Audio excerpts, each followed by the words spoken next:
Assalamualaikum dan salam sejahtera. Suara Rakyat malam ini bersama dengan saya Khairul Rizwan Azizan.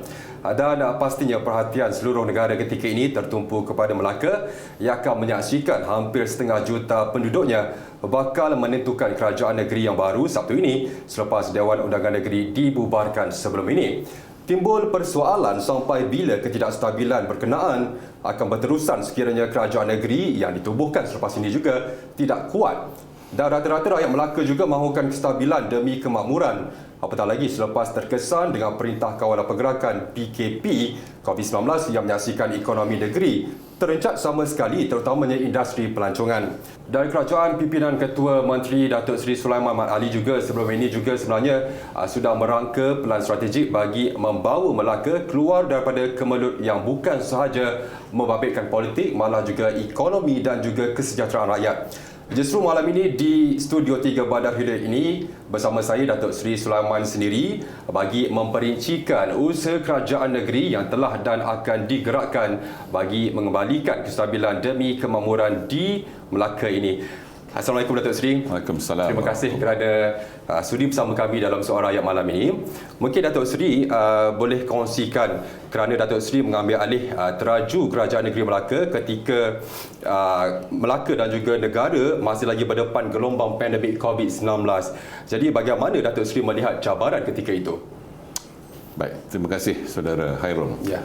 Saya mengangkat sumpah jawatan sebagai Ketua Menteri Melaka yang ke-12 berikutan atas sebab ketidaktentuan dan ketidakstabilan politik pada waktu dan ketika itu. Ya. Sebaik saja saya mengangkat sumpah, saya sebenarnya berdepan dengan 3 cabaran yang pada saya cukup besar pada ketika itu, iaitu krisis kesihatan, krisis ekonomi dan juga krisis politik. Ya. Pertama mengenai dengan krisis kesihatan, iaitu penularan COVID-19 yang di mana keadaan yang cukup terdesak pada kita itu. Suatu keadaan yang pada saya yang tidak pernah berlaku sebelum ini. Seluruh negara, begitu juga Melaka dan Malaysia tidak terkecuali daripada peningkatan COVID-19 ini. Menyebabkan berlakunya krisis kesihatan sehingga hampir lumpuh sistem perkhidmatan kesihatan negara pada waktu ketika itu. Bagaimanapun, alhamdulillah, saya bersyukur kepada Allah Subhanahu Wa Taala atas kerjasama semua pihak, ya. Pihak kerajaan, rakyat, pihak swasta, NGO, serta komitmen yang pada saya yang cukup tinggi, Saudara Khairul, terutama kepada semua petugas barisan hadapan, iaitu frontliners. Bagaimanapun keadaan ini sekarang sudah pun semakin pulih akibat daripada penurunan pandemik COVID-19 ini, dan kita telah pun kembali ke fasa yang kedua. Tapi walau bagaimanapun ianya masih lagi belum berakhir. Ya. Jadi saya mengucapkan banyak terima kasih lah, terutamanya kepada rakyat negeri Melaka pada waktu dan ketika itu. Melaka merupakan di antara 3 negeri yang terbaik dalam mematuhi SOP seperti mana yang dikehendaki oleh pihak Kementerian Kesihatan. Ya. Okey, dalam hal ini bagi pihak kerajaan negeri, saya mesti merakamkan setinggi-tinggi terutamanya penghargaan dan terima kasih kepada semua petugas barisan hadapan terutamanya, ya. Kerana mereka inilah sebenarnya wira dan wirawati yang bertunggus lumus bagi memastikan bagaimana penurunan COVID-19 ini dapat dikekang.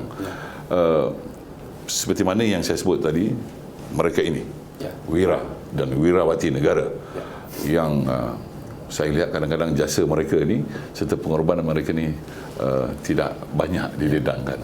Baik, saya ingin mengucapkan terima kasih terutamanya kepada pihak doktor, jururawat, warga Kementerian Kesihatan, polis. Saudara Khairul, saya ini merupakan anak polis. Ya. Jadi saya sebut pasal polis, saya cukup sinonim dengan warga polis. Begitu juga dengan pada saya pihak tentera, rela, APM, bomba dan semua yang terlibat sama ada secara langsung atau tidak langsung yang berkorban masa, tenaga, malah nyawa sekalipun. Jadi sekali lagi saya ingin merangkamkan terima kasih dan terima kasih kepada semua peran lainnya. Baik, cabaran kedua pula, iaitu krisis ekonomi. Seminggu selepas saya mengangkat sumpah sebagai Ketua Menteri Melaka yang ke-19, krisis ekonomi mula timbul pada waktu ketika itu. Semua sektor industri pada ketika itu dikenakan perintah kawalan pergerakan yang pertama, di mana semua pada ketika itu diminta untuk terus duduk di rumah. Saya juga ketika itu pegang hashtag stay at home. Jadi semua pergerakan sektor industri terutamanya terhenti pada ketika itu dan hampir lumpuh. Ini menyebabkan banyak pada waktu ketika itu mereka yang ada hilang pekerjaan. Malah anak-anak juga tidak dapat ke sekolah. Ada di kalangan rakyat, terutamanya mereka hilang pendapatan punca daripada pandemik COVID-19 ini. Bagaimana mereka yang bekerja secara sendiri, yang bergaji harian umpamanya, mereka yang bekerja di kedai-kedai makan, yang mengambil order makanan tu, mereka merupakan gaji hari dan mereka ini hilang pekerjaan. Mereka begitu juga kepada mereka yang kerja mereka tukang rumah kampung ni. Apabila sampai hampir 3 bulan kita diminta untuk terus duduk di rumah, bagaimana pendapatan mereka? Bagaimana mereka boleh menjara anak-anak mereka yang mungkin 5-6 orang, Jadi bagaimana ibu bapa mereka yang sama duduk tinggal di rumah. Jadi ini membuatkan saya cukup bimbang pada ketika itu, dan saya memikirkan dengan rakan-rakan yang lain bagaimana kita boleh membantu rakyat ini. Pastikan mereka tidak kebeluran. Pastikan mereka ini terus mendapat makanan rutin seharian ini. Jadi itu yang pada ketika itu saya agak membimbangkan. Dan seterusnya banyak inisiatif yang kerajaan terpaksa hulurkan demi rakyat, demi kemakmuran dan kesejahteraan rakyat. Walau bagaimana sekalipun COVID melanda, rakyat ini mesti diberi perhatian.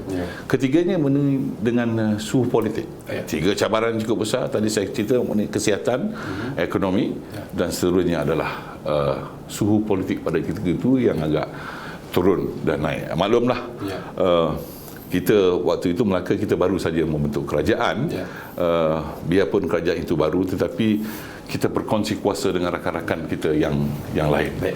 Datuk Seri, mungkin kalau boleh kita ringkaskan sikit mengenai yang isu tadi tu. Mungkin Datuk Seri dalam tempoh 18 atau 19 bulan Datuk Seri menduduki kerusi nombor 1 itu, mungkin apa yang Datuk Seri anggap sebagai kejayaan besar dalam membangunkan Melaka ini, Datuk Seri?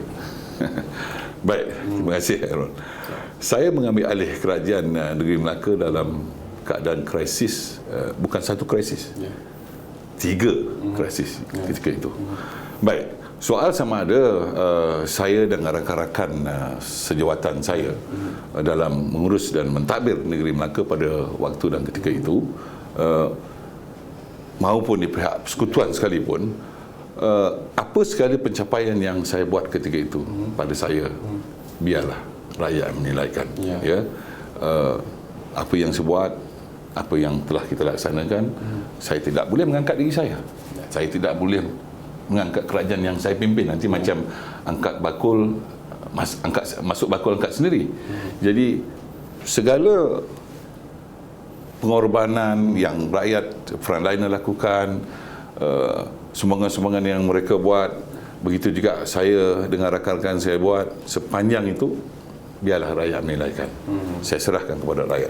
Tetapi juga suka saya menjelaskan di sini, Saudara Hairul, selain daripada 3 krisis yang seperti mana yang saya sebutkan tadi, saya ambil alih negeri Melaka pada waktu ketika itu saya berdepan dengan krisis air. Melaka ketika itu menghadapi jatuhan bekalan air berjadual, ataupun bahasa mudahnya jadual. Waktu ketika itu saya minta anak-anak kerajaan minta semua stay at home, duduk di rumah. Saya cukup bimbang, kita minta mereka duduk di rumah, ketika itu air tak ada, akibat daripada bekalan air berjadual. Saya mesti selesaikan. Rakyat marah pada ketika itu, kata suruh duduk rumah, tetapi air tak ada. Nak masak Maggi pun pada saya, kita perlukan air. Datuk Seri, kalau kita sambung, kisah menarik ini. Selepas ini kita beri laluan dahulu kepada kita berehat dulu sementara, dan kita akan kembali lagi selepas ini bersama dengan Ketua Menteri Melaka Datuk Seri Sulaiman Mat Ali.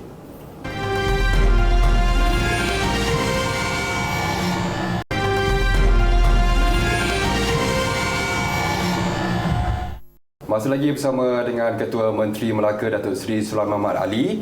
Baik Datuk Seri, sebelum kita berhenti rehat tadi, Datuk Seri ada menyentuh mengenai isu catuan air. Mungkin Datuk Seri boleh kongsikan sedikit mengenai isu catuan air itu. Baik, Alhamdulillah berkat doa kerjasama semua pihak dan doa yang tidak putus-putus tentunya kita kepada Allah Subhanahu Wa Taala agar mohon hujan, rezeki hujan dilimpahi, rezeki hujan untuk dipenuhi semua kolam-kolam taran. Maka pada hari itu kita telah pun berjaya menamatkan catuan bekalan air ini pada 1 April 2020, iaitu kurang sebulan daripada tarikh saya mengangkat sumpah pada 9 Mac. Baik, mengenai dengan bantuan tadi telah pun saya maklumkan, bantuan-bantuan yang telah pun kita bagikan kepada rakyat ini sejajar dengan yang telah saya umumkan dalam pembelanjaan bentangan belanjawan 2021, yang mana di dalamnya terkandung 80 inisiatif, dan begitu juga dengan pakej rancangan Melaka Maju Jaya PSMJ 2035, di mana sejahtera bersama dengan 60 inisiatif, dan kita juga telah membelanjakan lebih 175.5 juta ringgit. Bagi lagi satu pembangunan jangka panjang, kerajaan ini di bawah pimpinan saya pada waktu itu telah berjaya melancarkan pelan strategik Melaka Maju Jaya 2035, di mana ia merupakan satu pelan induk, iaitu dokumen besar pembangunan yang berpanjangan, iaitu sehingga tahun 2035. Ianya juga termasuk pelan membina satu koridor yang baru dipanggil MWIS ataupun koridor pesisiran pantai. Ya.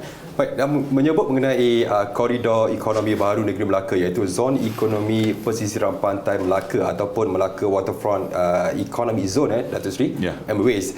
Mungkin Datuk Seri, apa sebenarnya kepentingan MWIS kepada negeri Melaka ini?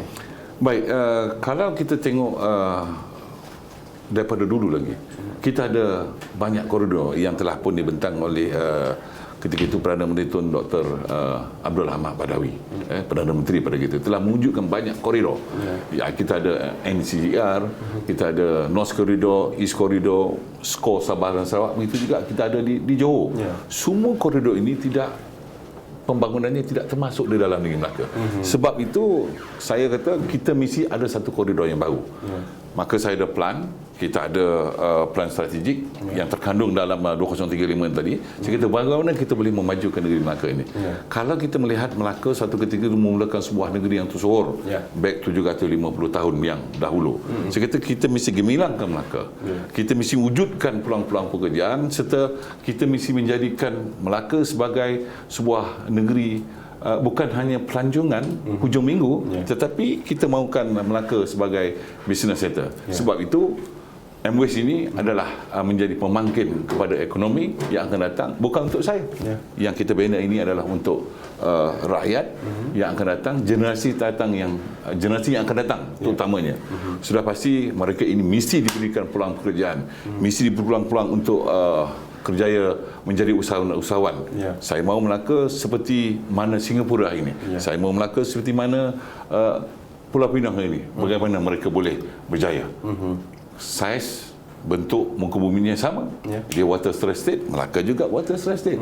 Dia tidak punya hasil bumi, Melaka juga tidak punya hasil bumi. Tapi bagaimana mereka boleh maju ke hadapan. Kalau kita melihat kegemilangan Melaka 750 tahun dulu, kita mesti ada port, pelabuhan. Kita bandingkan dua negeri ini, mereka ada pelabuhan. Maka sebab itu koridor ini kita mesti membina satu laut dalam supaya speed over ekonomi itu dapat dinikmati oleh semua rakyat di dalam negeri Melaka pada masa hadapan. Baik. Dan juga Datuk Seri menyebut mengenai projek rel berkelajuan tinggi HSR Kuala Lumpur Singapura yang bakal memberi impak berganda kepada negeri Melaka. Mungkin Datuk Seri boleh jelaskan lebih lanjut mengenai projek berkenaan? Projek HSR berimpak tinggi ini, kereta api laju ini, pada mulanya telah diumumkan oleh Datuk Seri Najib Tun Abdul Razak daripada Kuala Lumpur ke Singapura. Pada waktu ketika itu saya amat bersetuju, kerana setiap minggu pelancong-pelancong daripada Singapura akan datang berkunjung ke negeri Melaka. Jadi untuk menyelesaikan masalah pengangkutan terutamanya kesesakan di negeri Melaka. Sebab itu saya tekankan tempoh hari bahawa saya bersetuju kereta api laju ini bermula daripada Kuala Lumpur ke Singapura. Kalau sampai ke Singapura, ia secara tak langsung ada satu hentian untuk kereta api laju di Melaka.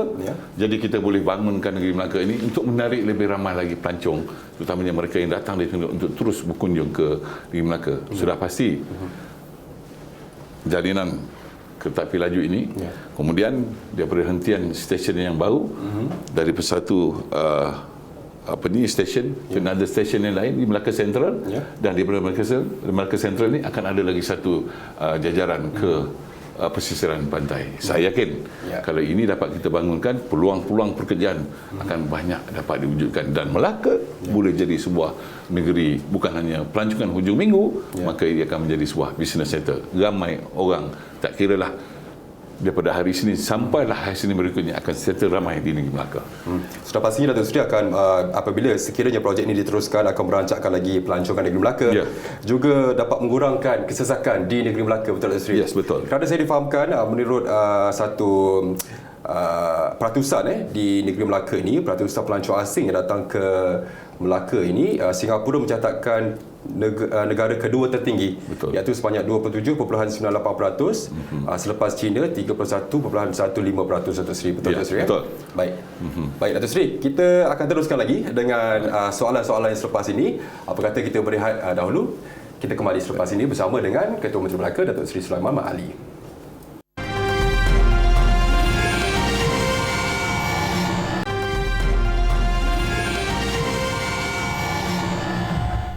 Bersama kami lagi sekali lagi dalam Soal Rakyat bersama dengan Ketua Menteri Melaka, Datuk Seri Sulaiman Mat Ali. Baik, Datuk Seri, kita dah sentuh mengenai pelan dan juga rancangan Datuk Seri untuk membangunkan lagi negeri Melaka. Dan ketika ini Datuk Seri, Melaka sedang berlangsung pilihan raya negeri Melaka ke-15, yang mana hari pengundian pada 20 November ini, dan mungkin saya boleh katakan tanggal 4 Oktober ini menjadi titik permulaan kepada PRN Melaka. Mungkin Datuk Seri boleh kongsikan sedikit kronologi yang berlaku sehingga PRN ini perlu diteruskan di celah-celah pandemik COVID-19 masih lagi belum diatasi sepenuhnya, Datuk Seri. Baik, terima kasih Saudara Anwar. Saudara Khairul. Si mana yang saya katakan tadi, saya mengambil alih kerajaan ini bila menubuhkan kerajaan, datangnya rakan-rakan ini yang berlatar belakangkan ideologi mengikut pada parti masing-masing. Sudah pasti untuk mengurus dan mentadbir ini, mereka akan memberikan pandangan yang berbeza. Akibat daripada setengah ahli politik yang menyebabkan Dewan ini terpaksa dibubarkan, maka saya mohon ampun dan maaf kepada semua rakyat negeri Melaka. Bukan sebenarnya saya suka-suka untuk membuarkan Dewan Undangan Negeri bagi pengalihan ke-14. Saya mengutuskan surat kepada Tuan Yang Bertuan, meminta pandangan Tuan bahawa kita memerlukan sebuah kerajaan yang stabil, kerajaan yang kukuh, di mana waktu ketika pandemik ini masih lagi belum berakhir, tidak ada langsung niat saya untuk menyukarkan semua rakyat di dalam Melaka. Dalam fasa keempat ini rakyat baru boleh berniaga, boleh untuk mencari makan. Tetapi malangnya ianya terpaksa dibubarkan akibat saya tak mahu rakyat akan bertambah susah. Kalau kerajaan ini tidak stabil, kalau kerajaan ini pejal, bagaimana mungkin kita boleh meyakinkan pelabur untuk terus datang melabur ke negeri Melaka? Oleh itu saya mohon kepada rakyat di Melaka, pertamanya mereka pada 20 bulan yang mengundi nanti, pilihlah kerajaan yang betul-betul stabil, kerajaan yang betul-betul kukuh. Sebab saya dah pulangkan balik mandat ini, saya sudah pulangkan balik kuasa ini kepada rakyat. Rakyatlah yang berkuasa pada hari ini. Jadi kepada rakyat, khususnya pengundi-pengundi dalam Melaka, pilih kerajaan yang stabil, pilih kerajaan yang kuat, pilih kerajaan yang mempunyai track record dalam mengurus dan mentadbir negeri ini. Jangan diulangi kesilapan yang berlaku sebelum ini. Mana mungkin belum habis penggal lagi di peringkat pusat 3 Perdana Menteri bertukar. Begitu juga di Melaka. 2 ketua menteri bertukar. Kalau ini terus berlaku pada pilihan raya yang akan datang, tidak ada mana-mana parti secara individunya boleh menubuh kerajaan. Ia akan berulang seperti mana Dewan Undangan Negeri yang ke-14. Sebab itu mandat semula kepada rakyat. Rakyat pilih, jangan membuat kesilapan pada kali ini. Saya yakin Datuk Seri keputusan Kerajaan Negeri Melaka untuk mengadakan PRN Melaka ini satu keputusan yang berisiko, apatah lagi dengan keadaan COVID-19. Kalau kita mengambil contoh pada PRN Sabah yang lalu, selepas saja PRN Sabah, angka COVID-19 juga meningkat, melonjak dengan tinggi.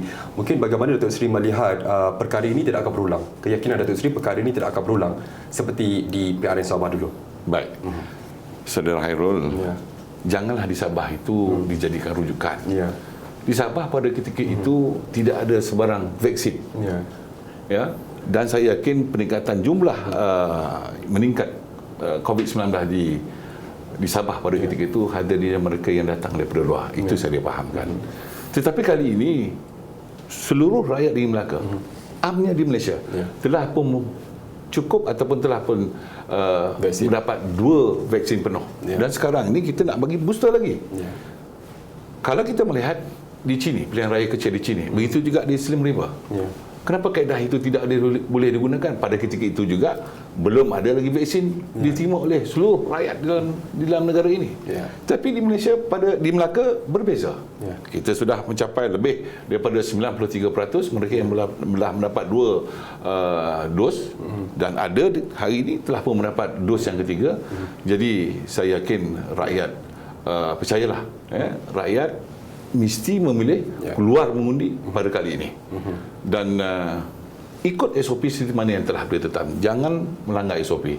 Kerana dengan SOP yang ada, saya yakin pengundi-pengundi lebih bijak hari ini.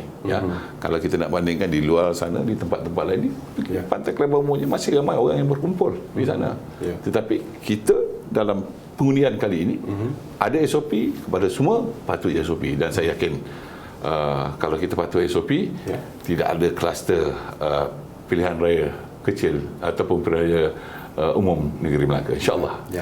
Dan Datuk Seri juga menyebut mengenai perlunya sebuah kerajaan yang stabil dan juga kukuh untuk mentadbir negeri. Datuk Seri, mungkin Datuk Seri boleh terangkan dengan lebih lanjut apakah definisi sebenarnya sebuah kerajaan yang stabil dan kukuh itu? Baik, kerajaan yang stabil dan kukuh itu adalah kerajaan yang benar-benar mempunyai track record. Pelabur luar pasti percaya. Melihat siapakah sebelum melabur, bagaimanakah kerajaan itu?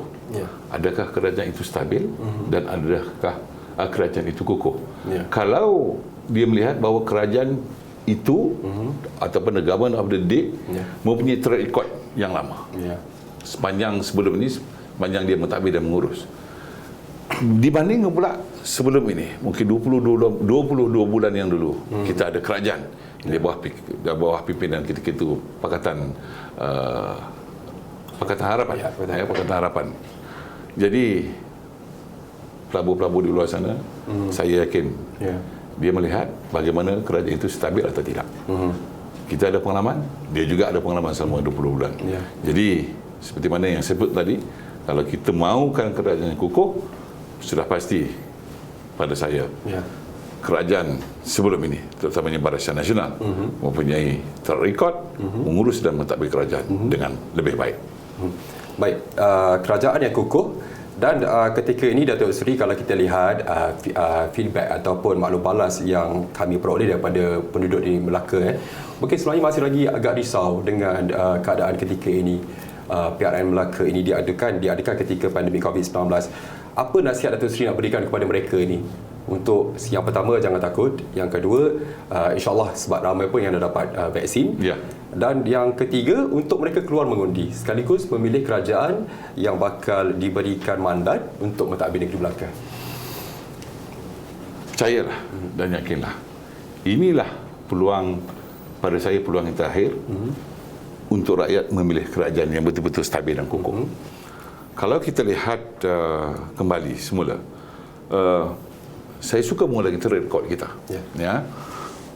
Jadi seeloknya pada pilihan raya ini, seperti mana yang saya sebut, mandat telah saya bagikan kepada rakyat yang berkuasa hari ini, kalau kita tersilap dan tersalah pilih, ini adalah pilihan raya umum negeri Melaka yang ke-15. Kita terpaksa tunggu lagi tahun 2026 untuk tempoh pilihan raya yang akan datang. Selama 5 tahun. Apakah kita sanggup menunggu lagi dalam tempoh 5 tahun? Kalau kita tersalah pilih kerajaan. Baik, Datuk Seri, sebelum ini ketika kita pengarah pilihan raya BN PRM Melaka, Datuk Seri Muhammad Hassan ada memaklumkan sekiranya BN memenangi di Melaka ini, Datuk Seri akan dipilih sebagai Ketua Menteri Melaka, Datuk Seri. Mungkin Datuk Seri boleh komen sikit macam mana, Datuk Seri? Bukan soal jawatan Ketua Menteri itu. Bagaimana jawatan Ketua Menteri itu boleh dipilih sekiranya kita gagal dalam membentuk kerajaan. Pada saya bukan soal Ketua Menteri, soalnya kita mesti menang pilihan raya kali ini dengan majoriti yang lebih besar. Move forward towards untuk mendapatkan majoriti yang lebih besar. Soal Ketua Menteri bukan isunya pada hari ini. Baik. Lepas ini kita akan sambung lagi dengan soalan-soalan lagi bersama dengan Datuk Seri Sulaiman. Apa kata kita berehat seketika, kita kembali selepas ini.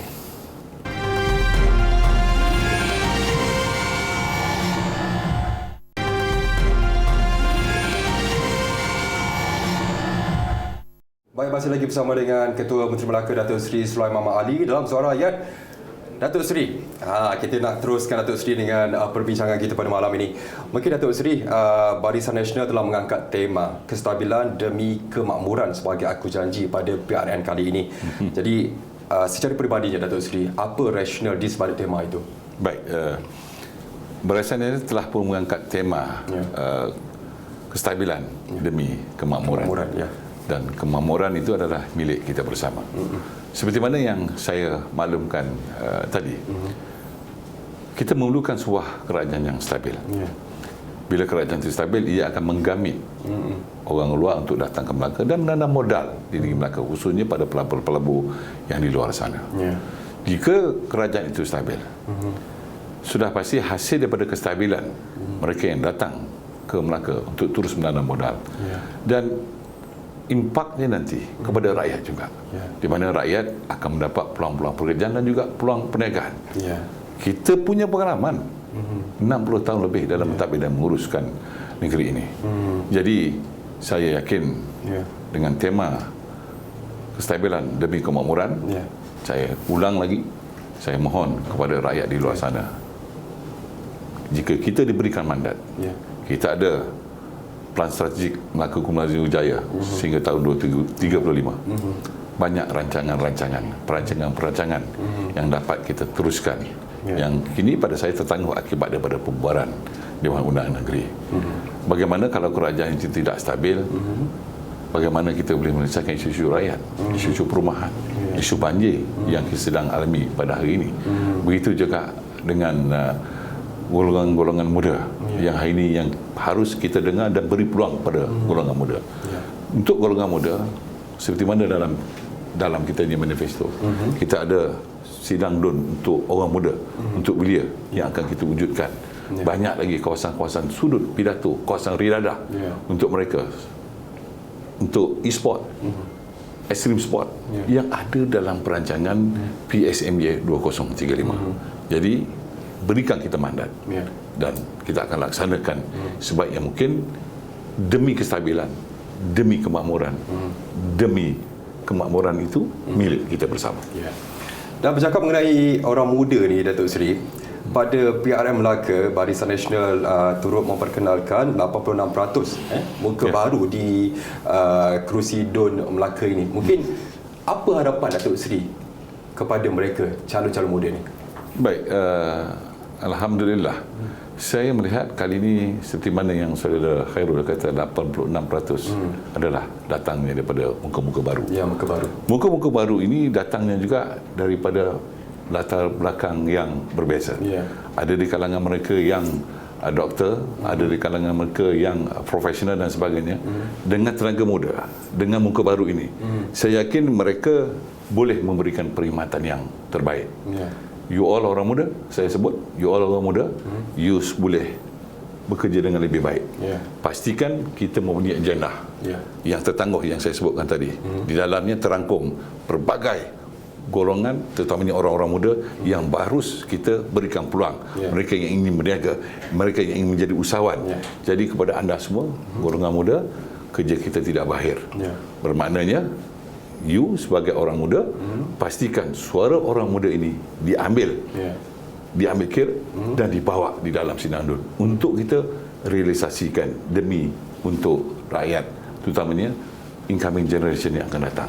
Apa yang kita buat ini sebenarnya bukan untuk saya. It's not for me. Apa yang kita buat ini adalah untuk generasi yang akan datang yang harus kita sediakan pada hari ini. Jadi harapan saya, kita ada kerja yang perlu kita laksanakan, kita ada plan-plan strategi yang ini kita kotakan, maka terus bekerja kuat, pastikan perkhidmatan anda orang muda, perkhidmatan yang terbaik. Okey. Dan saya kira itu satu risiko juga Datuk Seri bagi PN Melaka memperkenalkan 86% muka baru ni. Datuk Seri, apa harapan sebenarnya Datuk Seri kepada semua rakyat Melaka yang akan menunaikan tanggungjawab mereka pada 20 November nanti? Baiklah, sekali lagi ingin saya ulang. Pilihan raya ini, negeri ini adalah pilihan raya umum negeri Melaka. Sekali lagi pilihan raya akan datang, kita akan tunggu lagi 5 tahun. Saya ulang, jangan membuat sebarang kesilapan. Keluarlah mengundi beramai-ramai pada 20 hari bulan ini. Keluar mengundi di mana tempat-tempat yang telah ditetapkan oleh para pengundi negeri Melaka. Patuhi SOP. Dan seterusnya, undilah Barisan Nasional. Kejayaan Barisan Nasional nanti adalah kejayaan seluruh rakyat dari Melaka. Kita boleh menyelesaikan banyak isu-isu lagi yang belum dapat diselesaikan akibat daripada tertangguhnya pembubaran Dewan Undangan Negeri Melaka ini. Jadi rakyat di belah sana keluar mengundi demi kestabilan dan kemakmuran. Kemakmuran itu milik kita bersama. 20 November, Datuk Seri bawang undi di mana? Kalau boleh kongsikan. Oh, sudah pastilah saya mengundi di Don Lendu. Don Lendu, Okay, kita harapkan juga kepada semua rakyat ataupun penduduk di negeri Melaka terus beri sokongan kepada calon-calon pada PRN Melaka kali ini. Dan Datuk Seri, nampaknya kita pun sudah hampir ke penghujung rancangan kita dalam Soal Rakyat ini. Sebagai kesimpulannya daripada daripada seawal saat pertama kita berbincang dengan pelbagai rancangan pelan daripada yang telah dirangka oleh pihak Datuk Seri sehinggalah kepada harapan PRN ini, apa yang dapat Datuk Seri simpulkan? Baik. Pelan ini adalah satu dokumen yang besar, PSMJ 2035. Pelan ini terangkum di dalamnya semua kaum-kaum minoriti Melayu, Cina, India. Yakinlah pelan strategik ini akan dapat membina semula, mengangkat semula Melaka seperti mana gemilangnya Melaka pada 750 tahun yang lalu. Kita mesti gemilangkan Melaka, kita mesti berhebatkan Melaka supaya Melaka setanding dengan negeri-negeri lain maupun dengan negara-negara luar. InsyaAllah. InsyaAllah. Kita doakan Datuk Seri. Jadi terima kasih kepada anda semua yang terus setia bersama kami dari awal rancangan hinggalah ke penghujung rancangan. InsyaAllah kalau ada masa lagi kita akan berjumpa lagi dalam program Soal Rakyat. Jadi Assalamualaikum dan salam hormat.